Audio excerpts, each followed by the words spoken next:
Hello, everyone. Good afternoon. And good morning to those of you who are tuning in from Japan.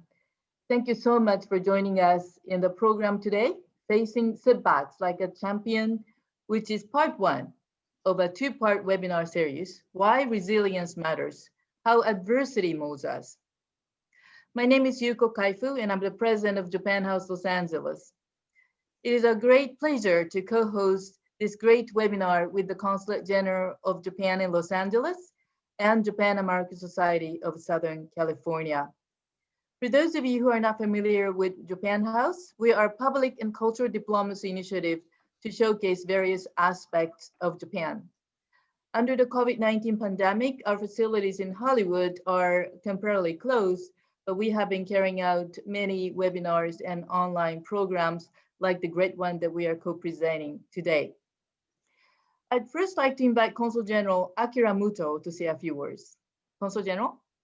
Well, good evening. I'm very pleased to join you for today's special event with world-class athletes who know all about competing at the highest levels and what that takes.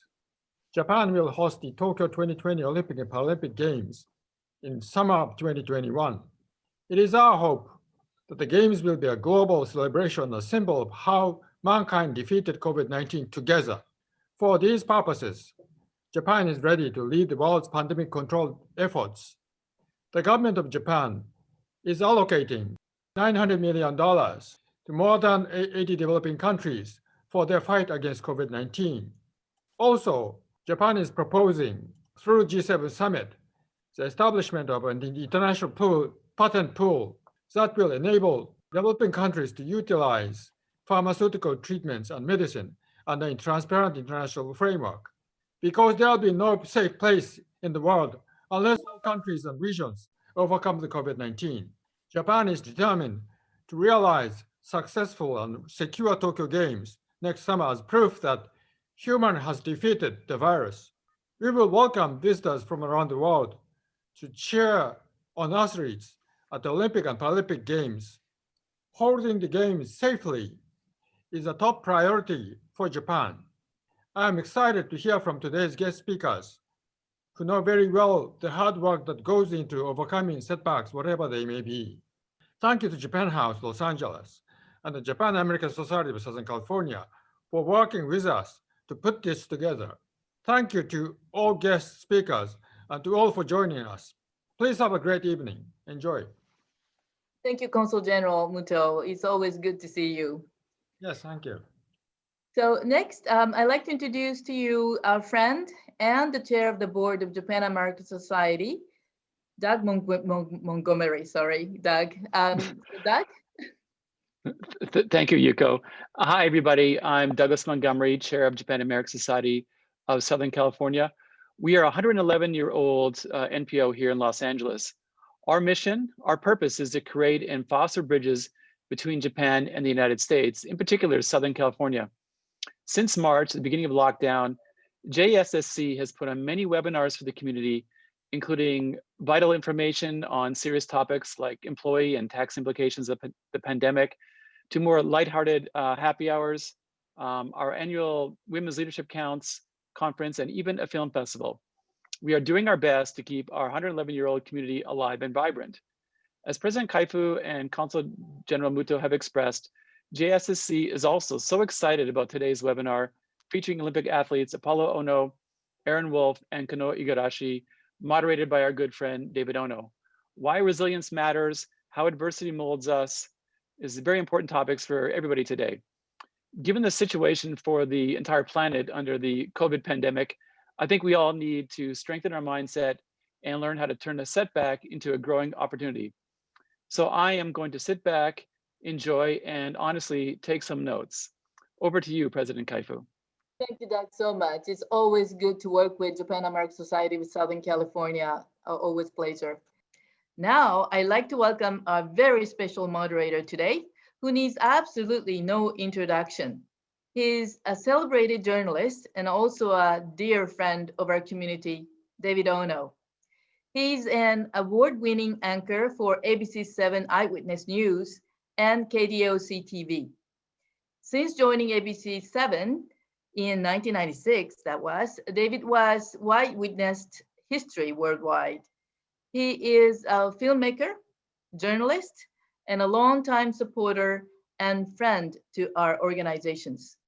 He has won 7 Edward R. Murrow Awards and 23 Emmy Awards.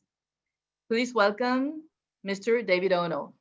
It's great that, is that a virtual background or a real studio? It's the real thing. I'm here in the newsroom, in the Eyewitness newsroom here at Channel 7 KBC TV in Los Angeles. And when we finish this up, I get to run out to the set and do one of my shows. So I stayed close, but I love this environment too, because it's kind of much more interesting than sitting at my house. I'll tell you that. Fabulous. Thank you so much. So I turn it over to you. All right. Thank you so much, Yuko. And thank you everybody for joining us. And it's a real honor to be here today. I really love the fact that we have this fascinating panel for you. And I think anybody who is a fan of sports, anything sports, you know that it takes more than just physical gifts to be a champion. I mean, there's so many people who are physically talented, but it's the ones who do the work and who persevere and use their intelligence, never give up. And when it's time to compete, they have the wherewithal to rise up above all the others who have worked equally hard, but they themselves find a way to become what's called the champion.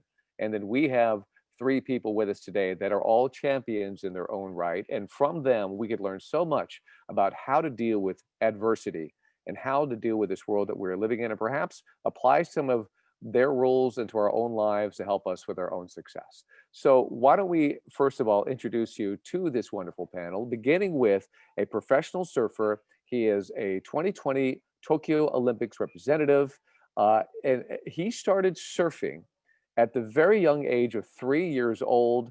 And this is really remarkable. His first surf contest, which he won, was at the age of 6. Needless to say, he has gone on. And at the age of 14, became the youngest surfer ever to win the U.S. National Championships for under 18s. He was the youngest rookie to enter the World Surf League Championship Tour in 2016. And he has won the U.S. Open WSL 2 years in a row, 2017 and 2018. And in 2019, he won first place in the WSL at the Corona Bali Protected event. So ladies and gentlemen, please welcome Kanoa Igarashi. So Kanoa, thank you so much for joining us today. It's great to see you. I'm looking forward to asking you questions. Our second panelist is a gentleman who needs no introduction, because we all know him.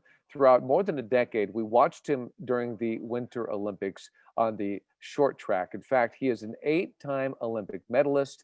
He is the most decorated U.S. Winter Olympian of all time. But in addition to being an athlete, he is a broadcaster. He is a New York Times best-selling author. He is a lifelong scholar inside and outside the university. And we all know him. Ladies and gentlemen, please welcome Apolo Ohno. Apolo, thank you so much for joining us today. It's great to see you. Looking forward to talking to you as well. And finally, our third panelist is Judoka 2017 World Judo Championship gold medalist. And he too started at a very young age of just 6 years old. And he has piled up a number of competitions and wins. He won 7 consecutive championship titles at the All National Judo Tournament. And he is nearing to win the 3 different weight classes, which historically only 8 people have ever achieved. And he is a top candidate for the Tokyo 2020 Olympics. Ladies and gentlemen, please welcome Aaron Philip Wolf. Aaron, thank you so much for being with us today. And ladies and gentlemen, there's our panelists. Looking forward to throwing out the first question, everybody. And I'll vary up who gets to answer first, so some of you guys can have some time to think about it. And the questions are very simple for you because it's just about your life. But I want to begin with something about COVID-19 that we can all kind of apply to what we're all dealing with today. So I wanted to ask, can you tell us how situations surrounding COVID-19 have personally affected you? How do you think your training as an athlete prepared you for this very challenging year? And Apolo, if it's okay with you, can I start with you? Sure. Thank you, David. Well, I think first and foremost, it was, while I'm no longer competing as a competitive Olympic athlete, the COVID-19 pandemic has affected myself, my family, even my business in a multitude of different ways. I spend a lot of time with people in person, and during that time, they're usually in large scale events or conferences where it's a lot of face-to-face. So I really haven't seen many people really since February. And I think that the first thing that I relied upon from my Olympic days and from the training was this ability to reinvent and to adapt and then to pivot. I think many of us, many organizations have been forced into a pivot, have been forced to adopt new technologies, and also forced in a way to be creative in ways that, how do I still carve the path that I originally intended upon back in January when I made all these big goals, but maybe in a new way. Maybe it was a completely different direction. And so as a short track speed skater, we are very accustomed to going in one direction, and a snap of a finger, we go in the complete opposite direction. Sometimes when we attempt that pivot, we fall and crash. But I think the more important thing is for people to take away that we have the ability to perceive those challenges now as opportunities. And this has been a stark reminder that this has been nothing short than really difficult. And it's not over yet, but we have the ability to persevere, to be resilient, to be strong, and to carve a new path in reaching for those dreams and goals. Yeah, that's great. A great answer. And I think what people can see from your answer is that you're saying what many people are discovering as well, is that they can't be bogged down. They have to find a way to maybe find opportunity in this difficulty. And that's really hard to do, but we're finding success stories, and thank you for saying that. And Kanoa, can I bring you into this conversation now? What do you think about that question, and how are you adapting? Yeah, of course. I mean, well, it's affected me on a professional level and also on a personal level. And I just feel like, there's things where, as athletes, we need to believe that everything happens for a reason. It's pretty crazy just going into the new year in January, just having the list of just my schedule list. I remember like the first week of January, I kind of just took a step back and looked at my schedule and I said, wow, I really just hope I get to December in one piece and healthy. And, it was just this like mental click for me going, okay, well, let's get ready for, by far the biggest year of my life. Obviously the Olympics. And also coming off of a great year on my World Surf League Championship tour last year, finishing in 6th in the world. I just felt like I had the momentum with me, and it was kind of, this year was just set to be a huge one. So, having something that was out of my control stopped me from my goals and from my schedule was a little bit, not expected, and was really hard for me to kind of adapt. But, in saying that, it's giving me extra time to prepare, to train, and make sure that when the day comes, when everything is back to normal, I'm more ready than ever. And it's been a great time to learn about myself, spend time with my family, and just kind of take a breather after, over 10 years of a lot of training and competing. Isn't that the truth? We've all found some extra time to spend with ourselves and really kind of think about things and think about life. And I want to bring Aaron Philip Wolf now into this conversation. And Aaron, through the help of interpreter, the interpreter is going to help us communicate with Aaron. And I'll re-ask the question. Can you tell us how situations surrounding COVID-19 have personally affected you? How do you think your training as an athlete prepared you for these situations? Aaron. そうですね、僕自身、この新型コロナウイルスでかなり大きな影響を受けました。僕のやってる競技が柔道という競技なんですけど、柔道はとてもその相手と近い競技でもう組み合ってやるスポーツなので、どうしてもそのコロナ感染のリスクが高くなるということで、3月にそのコロナの感染が拡大したと同時に、ほとんどの大学だったりとか、クラブチームだったりとかで柔道の練習がストップしました。その影響で僕自身も柔道をもう本当に半年ぐらいできなくて、その間にトレーニング、筋力トレーニングだったりとか、ランニングトレーニングだったりとかを、多めに取り入れて、基本的な体力の向上を図るようにしました。で、やっぱりこういう状況でしかやれないことっていうのがあるっていうふうに僕自身も考えて、普段できないことを取り組んで、いつか必ずこのコロナの状況っていうのが終わるっていうふうに僕は信じているので、その終わった時に、どれだけ強くなった自分でいれるかっていうのを考えて日々生活するようにしました。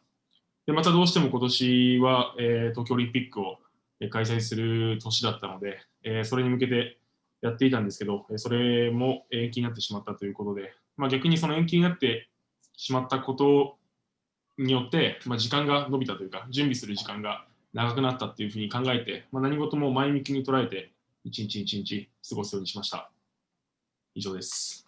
That's a good way to look at it. That's a positive, is you have an extra year to get better as an athlete, but you are at a disadvantage because you're dealing with such close proximity during your training to your opponents. If I can ask you another question, Aaron, and stay with you, and that is, in extraordinary times like the ones that we are now living in, confronted by adversity or uncertainty, what source of inspiration motivates you? For instance, do you have words that you live by? Do you have a favorite movie, a favorite book that inspires you, that keeps you going?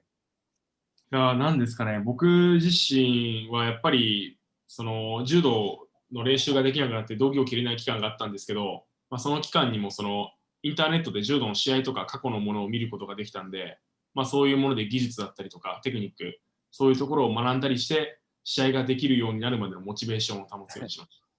Oh, very smart. You stay within your sport and watch others doing it, and that keeps you hungry for more. Apollo, if I could ask you the same question, do you have words of wisdom, a favorite book, a favorite movie that helps motivate you in these difficult times? I do. I gain a lot of inspiration from really just the people around me, friends, family, small businesses that we support. Just really quickly, there's 5 things that I call them the 5 golden principles. People have their own versions of these. These 5 things have been really, really important kind of living through this pandemic time. First one is gratitude. The second one is giving. The third one is grit. The fourth one is kind of leveling up or raising my own personal expectations. And the fifth one is getting into action. I could spend hours speaking about this, but those are really kind of the fundamental things those are the pillars of reminders to tell me time and time again, hey, like, doesn't matter how bad it gets or how challenging things are, have gratitude, be able to give something of yourself back. And those are just the mechanisms of how my brain works. Yeah. If I could push you a little bit on the gratitude one, because it's difficult when we all are down, we're dealing with difficulty. Some people don't have jobs. Athletes can't compete, etc. Where do you find the gratitude? What do you personally find and say, I'm thankful for this? Sure. And having gratitude is really challenging when something has just been taken from you. And I think that we all know, and we can feel that emotional pain or whatever that trauma is, but we know what the data and the science show, that if we can find simply one thing, and I think that COVID has done one thing, and that's revealed the importance of the simplicity of the things that we can be grateful for, whether it's feeling the cool air on your face as you walk outside for a second, whether it's seeing the sunlight, whatever that may be, having a conversation virtually with people that we would much rather do this in person. These are times in which that connection or those simplicities of gratitude are really, really powerful. So I always urge people, if you want to find inspiration, first and foremost, find that purpose. Remember what that true north is and align yourself with one piece of gratitude. Even if it's simple as, I can't wait to make coffee this morning. That's going to make me really happy. Or green tea, or whatever it is that you have. I think that this is a time to really kind of collect and be more introspective in finding those moments of gratitude. Yeah, those are great words. Kanoa, what about you? What do you do to motivate yourself? What are your words of wisdom? Where do you find your inspiration? Yeah, I mean, it's funny just listening to Apolo just then. A lot of stuff made sense to me in saying, this time off that we've had, you really realize what motivates you. And back in the day, I was like, okay, well, what motivates me is trophies and winning and trying to be the best. But then as soon as that kind of gets taken away, with this pandemic, all my competitions were canceled. You realize what's the true driving force that got you started. And in my case, for surfing was, it was my family. You know, my family motivates me. You know, just the way my parents raised me, and how the determination and grit and sacrifices they've made for me has turned me into the person I am today, on a personal level and also as a professional surfer. I just realized, you know, in a way, this pandemic has made me dig deeper and find those real reasons to want to, you know, wake up early at 4:30 in the morning to go to the gym, or travel across the world to chase a swell to train. Or, you know, there's many things that I felt like back in the day I just kind of was on autopilot. But, you know, I realized that I draw a lot of energy from my family. My friends are a huge reason for me to want to give my best as well, and just to make them proud. I love, you know, for me, there's nothing better than succeeding and seeing the look on my parents' faces, or my friends' faces, and then being able to talk to them after and just see the joy that I'm able to give in me succeeding. So, you know, I think this has been a great time for me to really learn about myself, and it'll probably change my path for the rest of my career. Yeah, that's great. And I want to stick with you because my next question is similar but opposite, in that I would like to know, have you ever felt like quitting? And what helped you keep going when that overcame you? Yeah, I mean, of course. You know, I think every sportsman has gone through that moment where there was an injury, or it was just a time where you weren't getting the results that you wanted to. You know, us as athletes, we go through such highs and lows. And for me, you know, the sport that I know of at least is surfing, and we're pretty much against Mother Nature. There's a lot of timing involved, a lot of, you know, I guess so to say, luck, because you're trying to catch the waves in the ocean, and no one knows exactly when the waves are going to come. So in saying that, you know, I had a time maybe 4 years ago where, you know, I was a teenager, and I was just coming out of the junior league and going into kind of more into the pro league, and being so used to winning so many amateur competitions, I kind of went into the professional league thinking that it would be kind of the same consistency. And I got a big slap of reality when I got to the pro league, and, you know, I was competing against people much older than me, much bigger than me, and I just remember being so beaten as an athlete. And, you know, looking back at it now, it was just pretty much a huge learning experience. But at the time, I thought, you know, maybe this isn't for me. This, you know, surfing has been great, but I guess on a world scale, this might not be my thing. Am I letting my parents down, letting my friends down? You know, I have so many people watching, you know, from all around the world, all my fans tuning in at, you know, middle of the night to watch me compete, but I can't even put on a performance for them. It was really, you know, I was losing a lot of sleep over it. And I just thought that was just, I already peaked in my career, and I was like 16, 17, 18 at the time. But I realized that was just a moment for me to kind of just click into gear and realize that, hey, you know, I'm in the pro league. I'm supposed to be here. I got to train extra hard now. And it was a really great learning experience for me. And, you know, looking back at it, I'm grateful that it happened. Yeah, that's awesome. So Aaron, Aaron Wolf, if I could bring you into the conversation. Again, the question was, through your athletic career, have you ever felt like you wanted to quit? And what helped you keep going? そうですね、僕自身も辞めたいと思ったっていうことは、ありました。というか僕正直小学校、中学校の初めぐらいまではそこまで柔道に対して真剣に取り組んでいない時期が続いていて、まあ、このまま中学校を卒業したら柔道をやめるんじゃないかなっていうふうに自分自身も考えてました。で、まあ、その大会とか、その試合とかでも1回戦で負けたりとか、2回戦で負けたりすることが多かったんですけど、まあ、その僕の自身の中で、なんていうんですかね、年下には負けたくないっていう気持ちが、あって、中学校でどんどん弱くなっていって、ついに年下にも負けるようになってしまったんですね。で、そうなってしまったときに、まあ、自分の中で、まあ、スイッチが入ったというか、このままでいいのかと。まあ、このまま、負け続けて、やめるんだったら、まあ、一回この中学校終わるまで、あと2年間ぐらい本気で頑張ってみようと思って、一年発起して、まあ、そこから柔道に対して真剣に取り組むようになりました。でもやっぱりなんていうんですかね、辞めたくなったりとか、まあ、挫折したときに、支えられるのってやっぱどうしても支えてくれるものっていうのは、友達、友人だったりとか、両親、家族だったりとか、ライバルの存在が一番大きかったかなと思います。この人たちのために頑張りたいとか、もちろん自分自身のためにも頑張りたいんですけど、この人たちのために頑張りたいだったりとか、この人には負けたくないっていう相手を作ることによって、その日々の練習のモチベーションも上がってきますし、試合に勝ちたいっていう気持ち、負けたくないっていう気持ちも強くなってきました。なんで僕自身は今でも、この試合だったら誰に負けたくないとか、この選手に勝ちたいっていうふうに考えながら日々の練習を送るようにしてます。That's great. That's great motivation. And Apollo, how about you? There was times when I had definitely thought about or was just confused about the direction that I was going.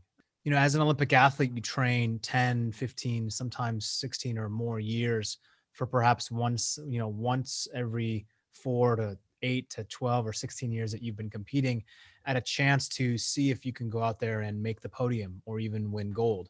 And in that moment in time, you need to be absolutely perfect, so to speak, in order to capture what you've been dreaming of for so long.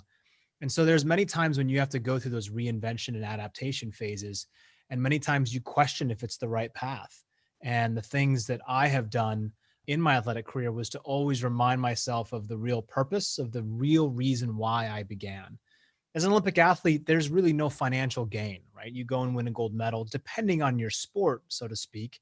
But in the sports like the Winter Olympic sports, unless you're in skiing, there's really not a huge monetary value. And so there's a tremendous toll that takes on your body, on your mind, and even on your personal life. But the purpose that you have, the reason why you began this path was because you dedicated your life towards the craft and the art that is the sport that you live. And that's the purity and the beauty of what we do as athletes. And so if someone can take some, excerpts from this and apply it to their own life, is to remember why you're doing what you're doing. Maybe the job or the current career path that you're particularly already in is not something that you're passionate about, but it provides another means for you to provide for your family, for yourself, in a way that can catapult you towards whatever it is next that you need to find joy in. So there's times that it's going to be really challenging. And I think the more that we could, quote, embrace the fire, so to speak, so knowing that it's not always going to be easy, you're not always going to be in the flow state, you're not always going to be at the top of your game, but there's going to be many times where you will be tested and you will question yourself. And I think it's at those times when you can come to the realization of, I remember the reason why I started, and I know that this is supposed to be hard. I can't control the outcome entirely, but I know that this process is a part of the process, and that's why I need to continue on. Was there a time in your career where you were done, you felt you were done, and then you found out that you actually had a lot left? Well, I think that there was many times in my career where I questioned whether I had the mojo, right? Did I still have what it takes to make the podium, 16 years into my career, when I would look into the coach's box and I could say that I skated against 80% of the coaches. They knew me perhaps better than I knew myself. So that's all noise, right? Like we've got kind of these multiple, voices in our ears. One is the one that says that we can, like Kanoa, we can go take and crush any wave and we can go have the most amazing experience. Or Aaron is like, he's unstoppable and he can turn and overthrow anyone who's on the mat. And then there's the other voice that always questions what you're doing. Are you good enough? Maybe you're getting too old. Maybe you peaked too early. Maybe the other guy is just better than you. Maybe this isn't the current path for your life. And so you're always balancing these two voices. And I think that, it's important to listen to both, but in reality, the one that is positive is the one that's going to give you the most happiness overall. Oh, that's great. That's great. So Kanoa, can you share with us a little bit about how you prepare physically and mentally for an event like the upcoming Olympics, and has your routine changed at all because of the Olympics? Yeah, well, it's pretty much a perfect timing for me to answer this question, because I had pretty much 12 months to really learn that myself. Throughout the years, ever since I became a professional surfer, my routine has been really similar. Obviously, spending time in the ocean is one part of my training, but the other part of my training is in the gym. And it was kind of just a balance of these both, and pretty much just occupied 85% of my time in the water or in the gym. And as I grew older, I figured that, it's not just physical performance that wins championships and wins Olympic medals. I started learning about the best athletes, learning about the most influential people, and you can tell that everyone, the best of the best are really tuned in with their mental state. The last maybe few years since I qualified for the World Championship Tour, I started working with a psychologist, a sports psychologist. It's had a huge effect on myself as a person, wanting to be the best person I can, the best son I could be, the best friend I can be, the best brother I could be, but then also being the best in the world at surfing. So, and this year I got to really work close with him, and I realized how much surfing is mental. And it's not just surfing, but sports in general. There's so many times where we could be preparing as much time as possible in the gym or in the ocean preparing for an event, but as soon as you head up to the big stage, you can get nervous, or you can have something kind of get you out of your flow state. I feel like with this mental strengthening and mental training that I've been doing, it kind of just keeps you in your flow state and keeps you in the zone, is what we say as athletes, is being in the zone and trying to just get the most out of yourself is pretty much, the simplified term of it. And, I've probably spent a lot, the most I've ever spent reading books, spending time with some mentors that I've had around me. And, it's definitely a huge mental challenge to be able to compete in front of millions and millions of people, whether they're physically or they're watching online, and knowing how many people are watching and how many people are tuning in and criticizing. It's a perfect opportunity for your brain to shut off, and you let the nervousness win, but you let pressure beat you. So for me, I think the most important training is the mental training and being better than pressure and using pressure to your advantage to succeed. Well, that's really well put, and especially when it comes to social media in this day and age, we have to deal with so much when it comes to hate and anger and just criticism from people who really don't know what you are going through or what you're really having to deal with. Aaron, if I could bring you into the conversation again, can you share with us a little bit about how you prepare both physically and mentally for an event like the Olympics, and has your routine changed at all because of the Olympics? そうですね、オリンピックだからといって、何か特別な準備をするっていうのは大きくは考えてないんですけど、まずフィジカルな面で言うと、その苦手な部分と得意な部分ってあるんですけど、得意な部分はもうさらにもっと伸ばしていく、もっと鍛えていく。で、苦手な部分はなくす努力をするっていうふうに日頃から考えてトレーニングをするようにしてます。柔道の選手によっては、苦手な部分はやらないで得意な部分だけ伸ばしていく選手っていうのが結構多いんですけど、苦手な部分をそのままにしておくとどうしても隙の生まれる選手になってしまうので、その得意な部分、苦手な部分両方を伸ばすようなトレーニングをするようにしてます。またそうですね、柔道の技術の部分だったりとかでも、僕自身今、できる技っていうのが、大体10個ぐらいなんですけど、技の数を増やすことによって相手から柔道のその相手からしても対応のできない選手になると思うので、そこの柔道の技の技術幅っていうのも広げるように日々の練習で励むようにしてます。で、メンタルの部分では、僕自身結構試合とかで緊張する選手なんですけど、自信を持つようにいつもしています。で、その自信を持つためにはやっぱ日頃の練習で、これだけ練習をしたから今日の試合は勝てるっていうふうに自信を持つように考えるようにしてます。で、その自信を持つのはいいことなんですけど、なっちゃいけないのがその過信をすることで、自信を持ってるっていうふうに勘違いすることが一番怖いと僕は考えているので、その今の自分の状況っていうのをしっかりと分析する能力っていうのが必要になってくるんじゃないかなと思っています。なんでこれだけやったから大丈夫っていうふうに、考えることも大事ですけど、これだけやったからっていうふうに勘違いして試合に臨むっていうことは危険だなっていうふうに考えてます。Fantastic. That's great. And then, Apollo, for you, when you were dealing with the Olympics, how did you prepare specifically for the Olympics? And did that mean that you had to change your normal routine? Well, the preparation for the Olympics would usually work in a 4-year cycle. So we would reverse engineer, obviously, making the Olympic team, going and representing the US and competing at the Olympics.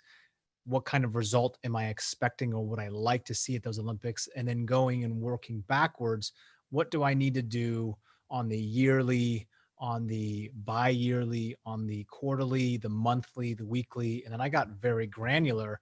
What do I need to do today before noon in order to achieve more progress in seeking that goal? So as an athlete, a competitive athlete, you dedicate 16 years of your life for that race that's 40 seconds long.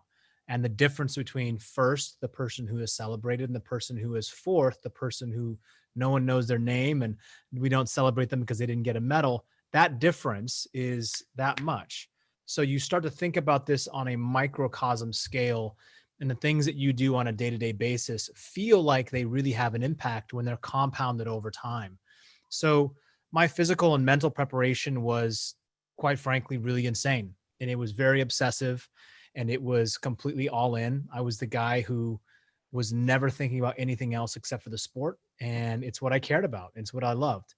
It also helped me really leverage, I think, the power of intentionality and everything that comes with that. But, the psychological part, I think, was the biggest game changer for me in the sport. It was one that, luckily I was introduced at the age of 15 and grew upon that. And it helped me battle with my own inner demons and insecurities and self-doubts and be able to curate a mindset that was able to handle the challenges that were thrown my way, no matter how big the obstacles. And then I actually started to crave those obstacles. I wanted the kind of impossible task of having 3 of a different country in the same race as me, 3 other athletes. And it was just me racing against 6 or 7 other athletes and then trying to pull off some amazing, spectacular pass at the finish and try to win these races. So the preparation for Olympic athletes it's consistent, it's long, it's arduous.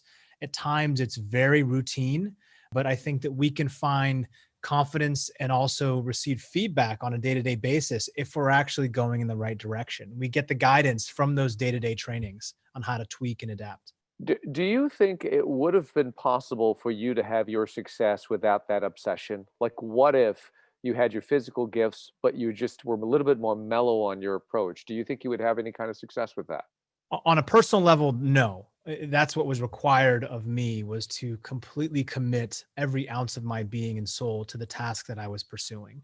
Everyone is different and everyone approaches their sports differently, and some people need a lot more balance in their life. They need to kind of disengage for a second and go in this direction. I was not that way. I was 24/7, red line, all day, every day. And every single day was a competition in practice. I'm sure it was probably brutal for my teammates to be around because I just brought the fire every single day, but that's what worked for me. And that's what kept me burning very, very hot at the same time. That's great. That's great. So I'm going to ask one more question to the panelists, and then we want to open it up to our audience because I understand that we're getting a lot of questions from our audience. But why don't we start with Aaron on this final one? And it's a very simple one. Where do you see yourself, Aaron, in 5 years? そうですね、5年後、僕自身あんまり先のことを、考えずに今の試合に臨みたいっていうタイプの選手なんですけど、まずは来年東京オリンピックがあって、でまた、4年後にパリでオリンピックが行われるっていうことで、5年後にはその2つのオリンピックで優勝している自分でありたいなというふうに思ってます。やっぱりそのためにもそのやらなきゃいけない準備だったりとか、やり残しがないようにこの日々の一日一日っていうのを大切に過ごしていかなきゃいけないなっていうふうに思ってますし、試合当日にこれだけやってきたんだから大丈夫だっていうふうに思える自分であってほしいなっていうふうに、5年後もそういう自分であってほしいなっていうふうに、強く思ってます。でまたさらに上を目指していける、上を目指す自分であってほしいなっていうふうに、強く思います。でまた柔道の結果だけじゃなくて、その周りの子どもたちとか、柔道をやってる選手たちからも尊敬されるような行動だったりとか行いとかをできるような選手でありたいと思ってます。Fantastic. That's great. Kanoa, what about you? 5 years from now, where would you like to be? Yeah, well, 5 years is a long time, but I would definitely like to be able to look back and say that, be able to say, not just myself, but all of us as a community, as humans, saying that we beat coronavirus, we beat COVID, we were able to get through this, and we all did it together. Because at the end of the day, we need each other to overcome this pandemic. and to be able to represent Japan, pretty much Japan and also America in the Olympics, represent my sport. It's the first time it'll be the first time surfing will be in the Olympics. So I feel like I have a duty of representing my sport as well in Tokyo, and also represent my parents, my family. But a huge one that I would like to be able to look back and feel proud of is being able to give back to Mother Nature that's given us surfers so much. Obviously, there's a lot of, the ocean feels like it's a little bit abused these days. I go down to the beach and I see a lot of trash and a lot of plastic.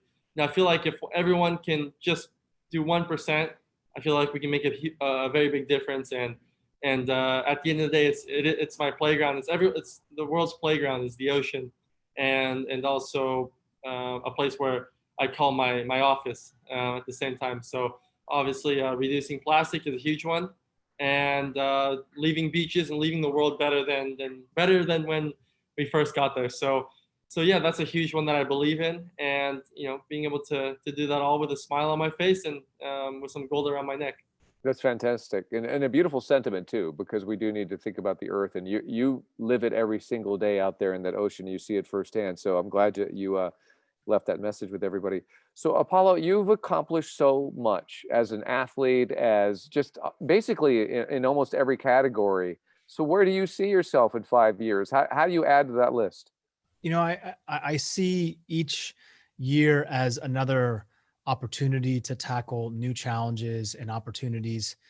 I've been blessed enough to be able to do a lot of kind of deep self-work and focus on the things that really I'm the most passionate about. So I love motivating. I love spending time with people and just helping them and guiding them to seeing their own inner power, seeing their own true strengths, and be able to improve upon and live a life that they always have dreamed and deserve. And I think a lot of that starts in the mind. So I've battled a lot of those challenges throughout my years as an Olympic athlete. And then upon that transition challenge from loss of identity and then finding new passions and a new career path was really tough. And I think a lot of people are going through that right now. And I feel that because of those experiences, because of that time that I spend, whether it's we were doing workshops or spending time working or creating digital seminars, these are the things that can help people really persevere, become better versions of themselves, and live that life I think they deserve. So we're all searching for some type of personal gold. Not everyone is trying to win Olympic gold, but I think in our own career paths and in our own lives, we have things that we deem to be at the same level of importance. And I think then it's our duty to then tackle them with the same type of intensity as all the athletes who are speaking today. Yeah, that's great. And I think the psychology, people don't realize the importance of psychology and the mental aspect of our lives, especially when it comes to athletes. You think it's all physical. It's not physical at all. There's so much of the mental part of it that you learn. And that's why athletes become so successful later in life, is because they figure that out along the way. It's not just their bodies that they're dealing with, but the pressures involved with it as well. Now, before I open up to the audience, I do understand that is it Aaron?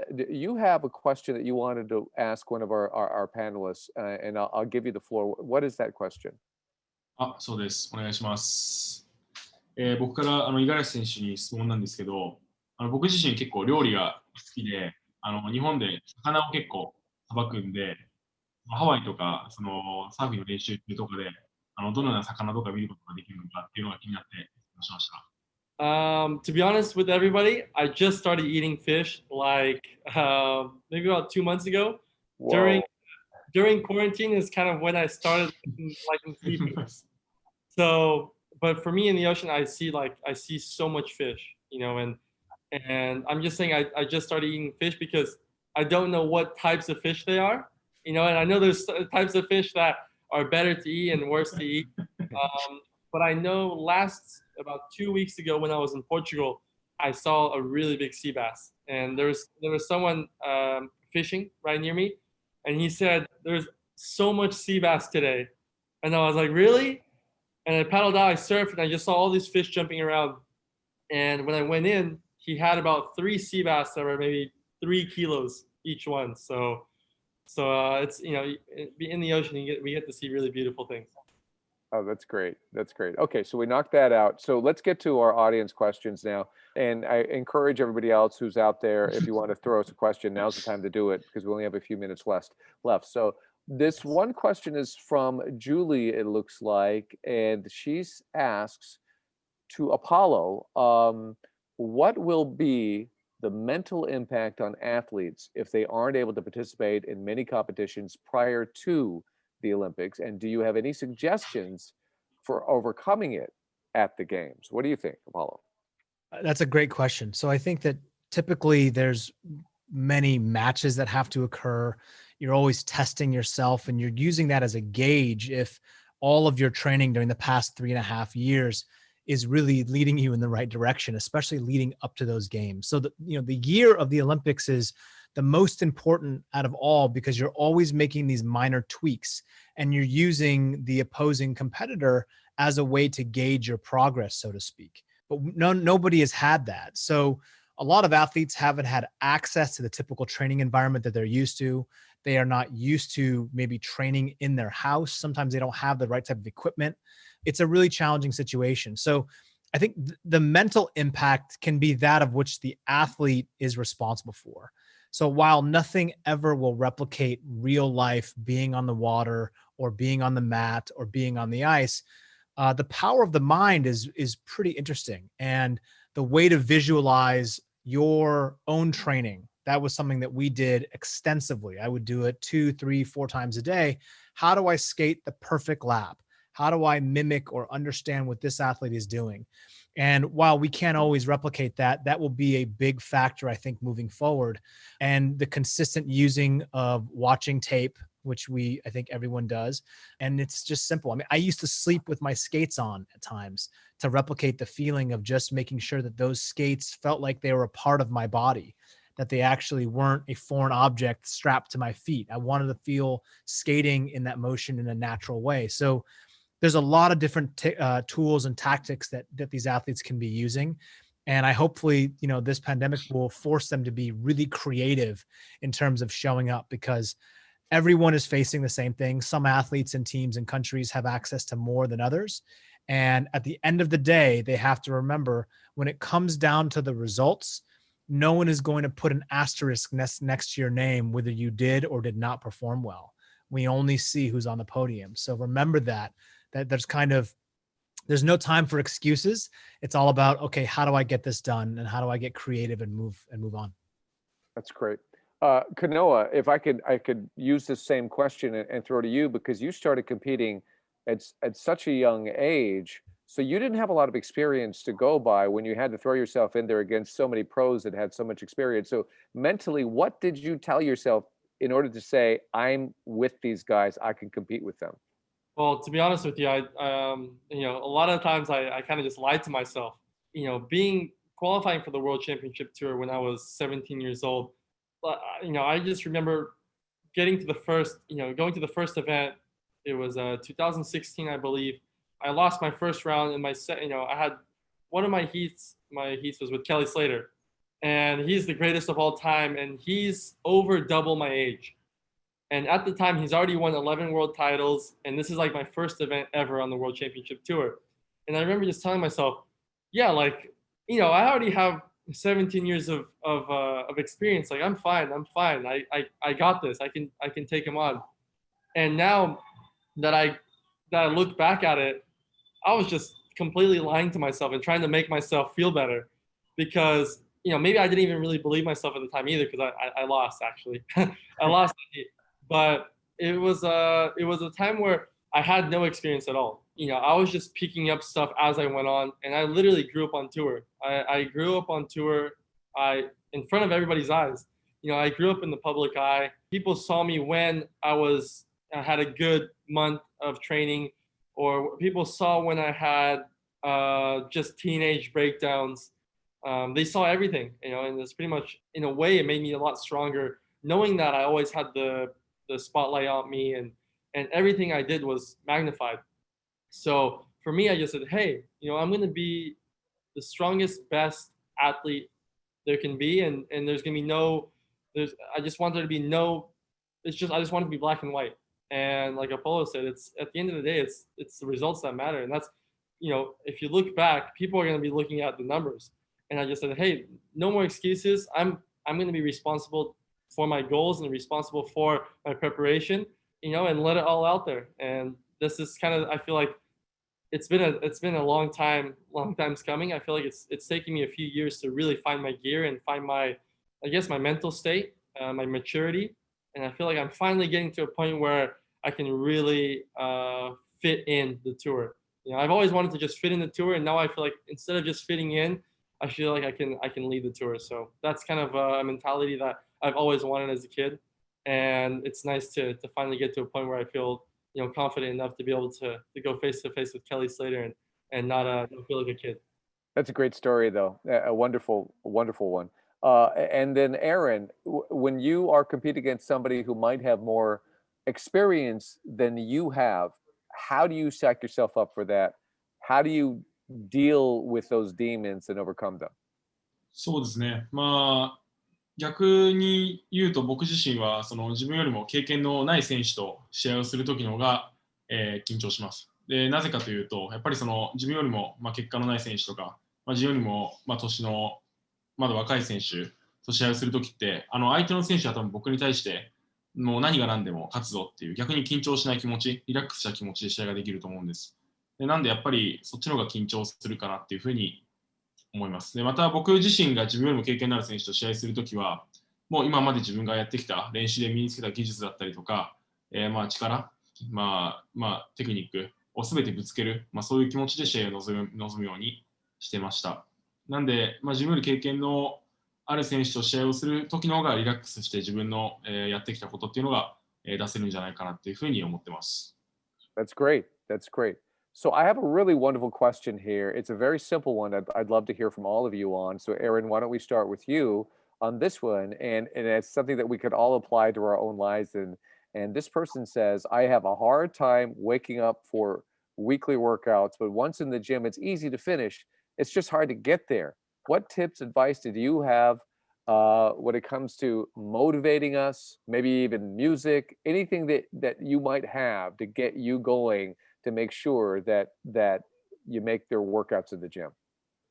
そうですね、僕自身その仕事を毎日やってるわけじゃないので、本当にその気持ちが分かるかって言ったらそうじゃないかもしれないんですけど、やっぱり目指すべきところ、ジムに行くってことはやっぱりそのジムに行って目指すべき自分があるっていうことだと思うので、そのどういう自分を目指したいのかっていうのを明確に決めることによってそのジムに行くっていうことがそこまで苦じゃなくなるのかなっていう、こういう自分になりたいだとか、こういう風なトレーニングをしたい、なんていうんですかね、それが苦しいものっていう風に考えるんじゃなくて、ジムをして体を鍛えることが楽しい、こういう風な自分になれたら嬉しい、そういうもっとポジティブな気持ちで、ジムに通うことによってその通うことっていうのが苦しくなく、毎週しっかりと行くようにできるようになるんじゃないかなっていう風には思います。Okay. Apollo, how about you? I'm sure you understand now, when you're a professional athlete, that's one thing. But you guys, when you were a professional athlete or when you're doing it every single day, like all of you guys are doing, you still have that fatigue that just like, how do you get yourself up to do it every single day, year after year? Well, you do. I mean, I think everyone has a different level of passion and love for what they did. I mean, I was very lucky. I loved what I did on a daily basis. And while there was many different types of training that were not my favorite, it was a part of the process. And I embraced that. And I knew that there was many times when other athletes on the other side of the country or the other side of the world were doing things that required me to also go above and beyond what I only wanted to choose. And so sometimes we got to do stuff that we just don't love to do. That's a part of life and that's a part of sport. And that's also how we grow. So when we get into that state of being uncomfortable, as we all know, that's when you can really stretch and grow and learn and push the envelope. So that was always a stark reminder that, I think part of that comes from my father's, my father being Japanese, just him always teaching me that, there was always something to improve upon, and your daily commitment and the things that you do every single hour of the day compounded over time at the end of the year. And by the time the Olympics is here, those results will show themselves. Now, the entire outcome is not always within your control, but that's why that process began to be much more of a focal point than anything else. And so while the prize was hitting that bullseye and making that mark and being able to get up there on the podium, understanding that that process was really the most important thing. So on the days that I felt terrible, I didn't want to go, I went anyway, because those are the days that are the most defining, in my opinion. Yeah, that's great. That's a great point. Kanoa, what about you? I know you're young, but you've been doing this for a long time. You have those days that you're just burnt out. How do you get yourself up and moving? Yeah, well, for me, I think everybody is different, but for me, what really clicks is focusing on my goals. And I think having really clear goals is the best motivation that you can have. And having goals that are easy, are simple, and they're right in front of you. And you remind yourself every day. As a surfer, I remember going, for example, on the physical side, when I first got on tour, I was around 140 pounds, 145 pounds, and I really wanted to get to 155 pounds was the goal I wanted to get to. And obviously that's a lot of time in the gym, a lot of time working with my nutritionist. Having that number there and being able to weigh myself every single day, I can see the progress happening, obviously very slowly, but knowing that I'm getting better every single day and getting closer to my goals was something that got me to the gym and got me up in the morning. And something so simple like that is what I think that's all it takes. I have another one that I started doing this year was, obviously this year it was so hard to motivate, knowing that my goals were further away in terms. Normally it's a lot easier to motivate knowing that, okay, I have a contest in about 6 months or 4 months. I know exactly what kind of training I need to do right now. It's intense, it's game on. Where in a year's time, it's a little bit harder to kind of build your pace. And for me, what I did was I had two jars, I had an empty jar and I had a jar full of marbles. And every time I went to the gym or I went surfing to train, I would put a marble in the other jar. And that satisfaction, that feeling of coming back from the gym, sweaty, and putting one marble into the other one, knowing that I ticked the box for that day, was enough satisfaction for me to want to move those marbles. And once I filled all the marbles up, it was, I just put the lid on it, put it in my garage, and started a new one. So that was kind of a big one for me that I started this year, and it's working for me.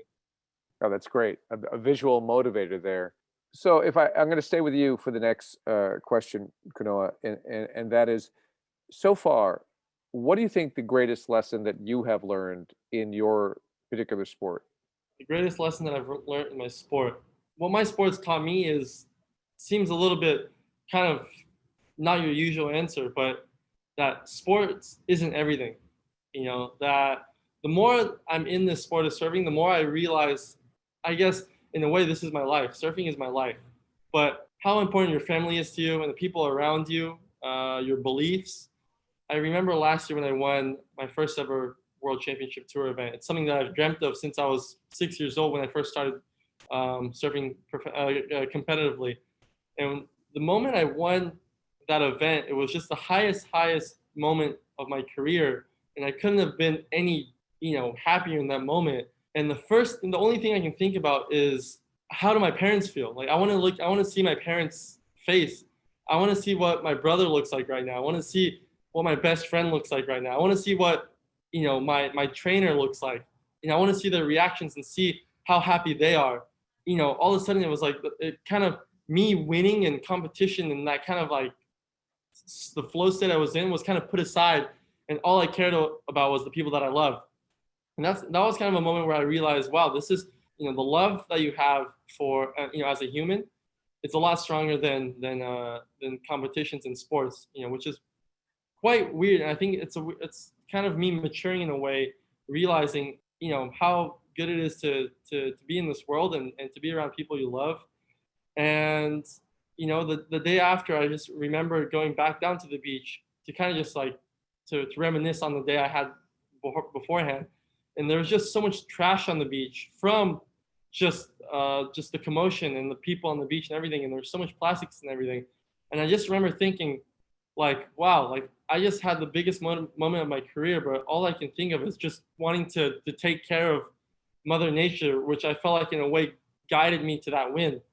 And, me and my friends, we all had a bit of a beach cleanup that day right after. But, it definitely puts things into perspective when you have love for other things as well. But, surfing's definitely given me everything that I have today, and to be able to live a life and travel around the world with my family, and having, being here in Hawaii right now on the beach, and being able to go swim in the ocean with my parents and my brother.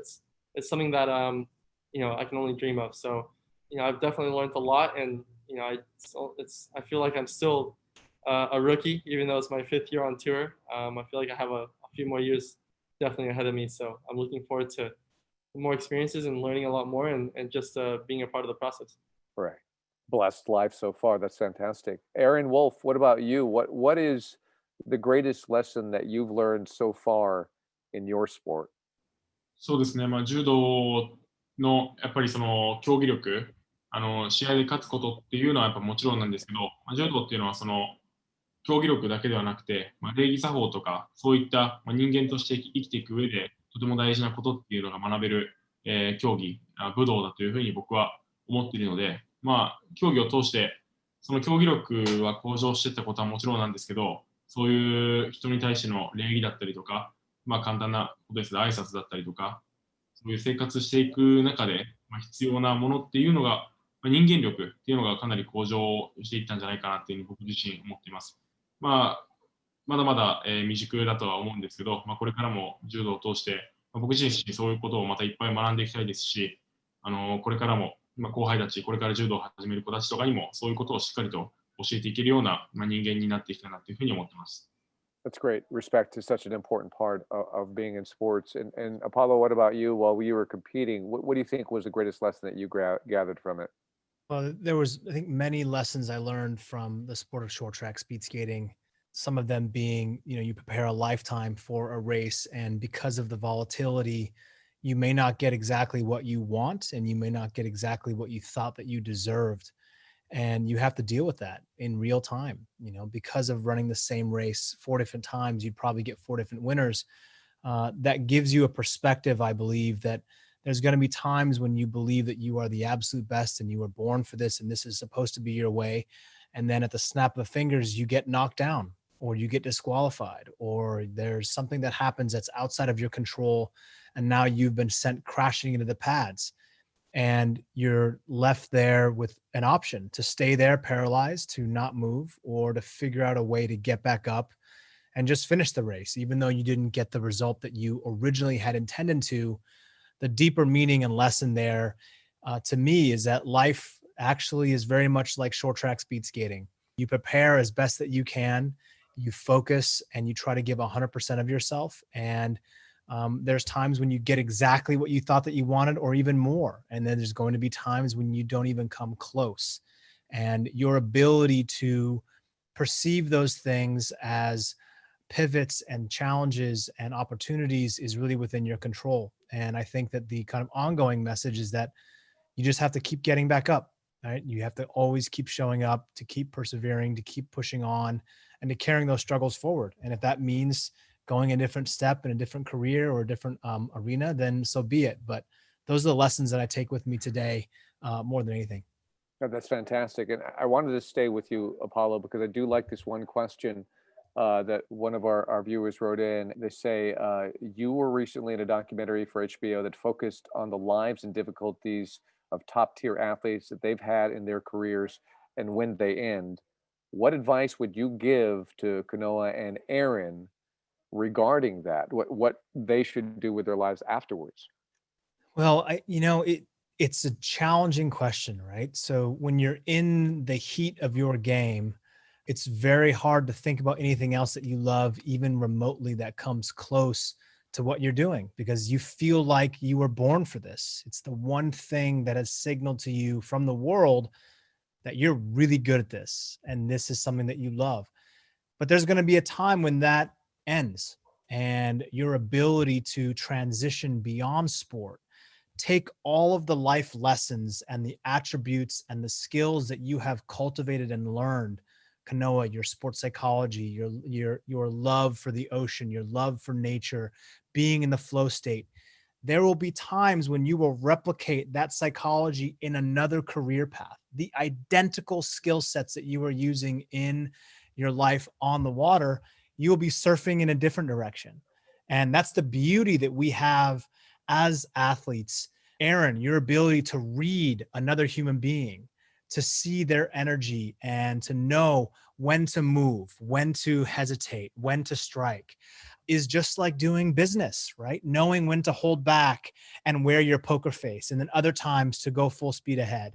And I just urge both of you to explore the other curiosities that you have in your life. And while I will never detract away from the time and energy that you spend in your sport, because it is what you love, and I was the same way. No one could have ever taken me from the sport that I was doing, and I didn't care about anything else. I do look back on my younger self, and I wish that I could have told myself, hey, just be prepared for the day after the closing ceremonies, or the year after, or the 2 years after. And I've now been retired for almost 11 years now. And my first Olympics, and I just say this to Kanoa, was in 2002. I mean, that is almost 20 years ago was my first games. And I was just a kid, a deer in the headlights. I had no idea what I was doing, what I was expecting. I just knew I wanted to win. And now, having all these incredible experiences, amazing home runs, devastating failures in my life after, I realized that a lot of those lessons and insights from sport are directly transferable as skills.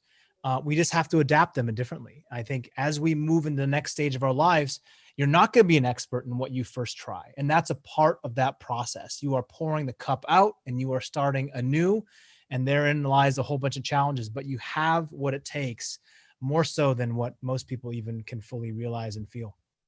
That's fantastic. That's great advice. We only have a couple of minutes left. If I could ask each one of you just a closing statement, what you'd like to leave our audience with. Aaron, if I could start with you, just a final few seconds.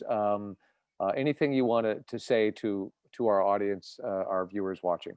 そうですね、最後に、やっぱり今このコロナの状況の中で、みんなやるべきことっていうのが定まってない人もいると思うんですけど、このコロナの状況っていうのは必ず終わるので、その終わる日に向けて自分自身が何をしていけばいいのかっていうのを一人一人考えて、その終わった状況の時にそれを爆発できるような準備をしていってもらいたいなっていうふうに思ってます。僕自身も来年のオリンピックに向けて、そういう準備を今している段階なので、これからも頑張っていきたいと思います。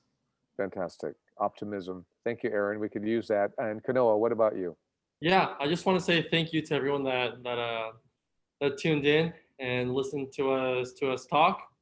And it was great to be here and to learn a lot myself as well. You know, the last few words from Apolo, meant a lot, and obviously, experience is everything in our world. So yeah, thank you for that.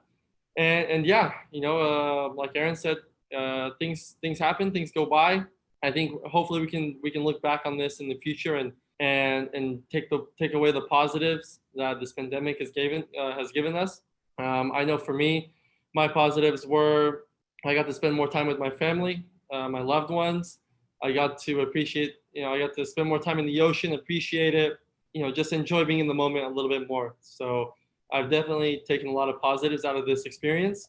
And, from now on, it's head down, focus for the Olympics, and, go full steam ahead.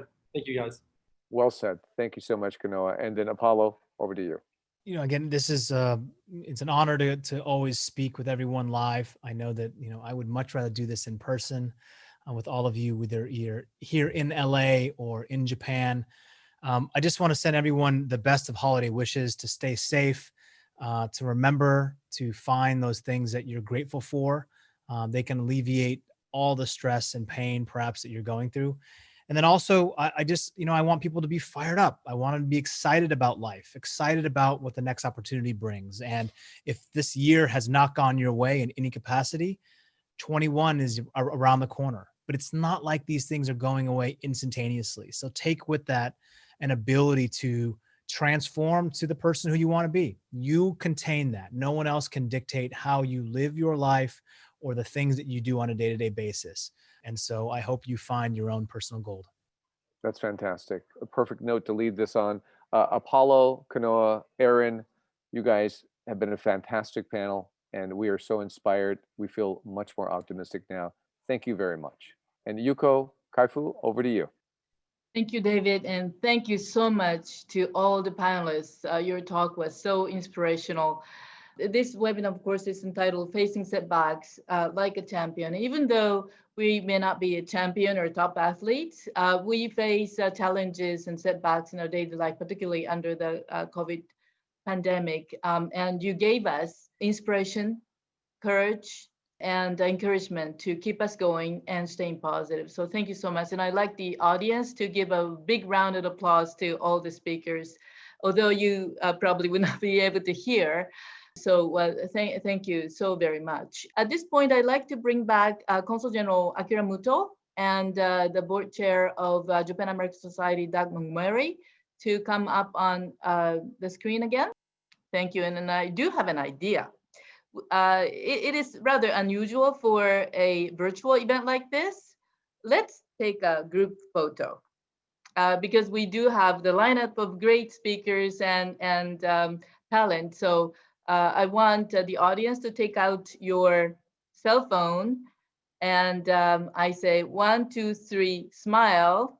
And please, speakers, if you can give big smile and wave or whatever you want to do, let's do that. And I'm sure that the webinar host is going to take a photo along with the audience as well. So are you ready?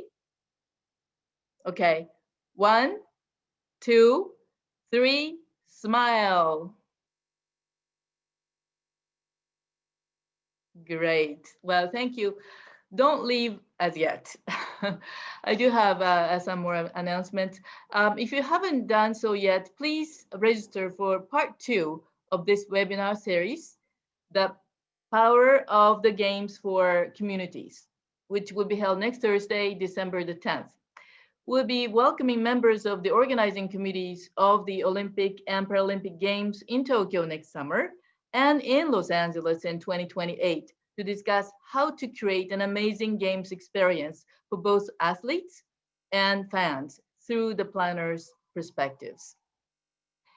Please take a moment to fill out our post-webinar survey. Once you leave the webinar, you'll be directed to the survey page. Your feedback is very important to all the organizations to help us keep presenting high quality programs in the areas of your interest. So we would, and then we would also paste a direct link to the chat box, as you can see. So again, thank you so very much for joining us today, and we hope to see you again soon.